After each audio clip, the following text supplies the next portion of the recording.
തെന്നിന്ത്യക്ക് പ്രിയപ്പെട്ട താരജോഡികളാണ് നയൻതാരയും വിഘ്നേഷ് ശിവനും. 7 വർഷത്തെ പ്രണയത്തിനു ശേഷം 2022 ജൂൺ 9-നാണ് വിഘ്നേഷ് നയൻതാരയുടെ കഴുത്തിൽ താലി ചാർത്തിയത്. ഇതേ വർഷം ഒക്ടോബറിലാണ് ഇരുവർക്കും ഇരട്ട കുട്ടികൾ ജനിച്ചത്. ഉയിർ എന്ന പേരുള്ള രുദ്രോനിൽ എൻ ശിവൻ, ഉലൽ എന്ന പേരുള്ള ദേവിക് എൻ ശിവൻ എന്നിങ്ങനെയാണ് കുഞ്ഞുങ്ങളുടെ പേരുകൾ. യാത്ര ചെയ്യാൻ ഏറെ ഇഷ്ടമുള്ള താരദമ്പതികളാണ് നയൻതാരയും വിഘ്നേഷ് ശിവനും. ഇപ്പോഴിതാ വത്തിക്കാൻ സിറ്റിയിൽ നിന്നുള്ള ഇരുവരുടെയും ചിത്രങ്ങളാണ് ഏറെ ശ്രദ്ധയാവുന്നത്. ഞങ്ങളുടെ പ്രിയപ്പെട്ട നഗരമായ വത്തിക്കാൻ സിറ്റിയിൽ നിന്ന് ശുദ്ധമായ സ്നേഹവും ദിവ്യാനുഗ്രഹങ്ങളും കൊണ്ട് ചുറ്റപ്പെട്ടിരിക്കുന്നു എന്ന ക്യാപ്ഷനോടെയാണ് ചിത്രങ്ങൾ പോസ്റ്റ് ചെയ്തിരിക്കുന്നത്.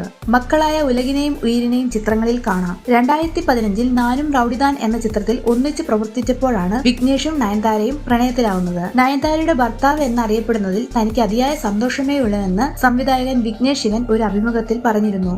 ഒരിടവേളയ്ക്ക് ശേഷം മലയാളത്തിലേക്ക് തിരിച്ചെത്തുകയാണ് നയൻതാര.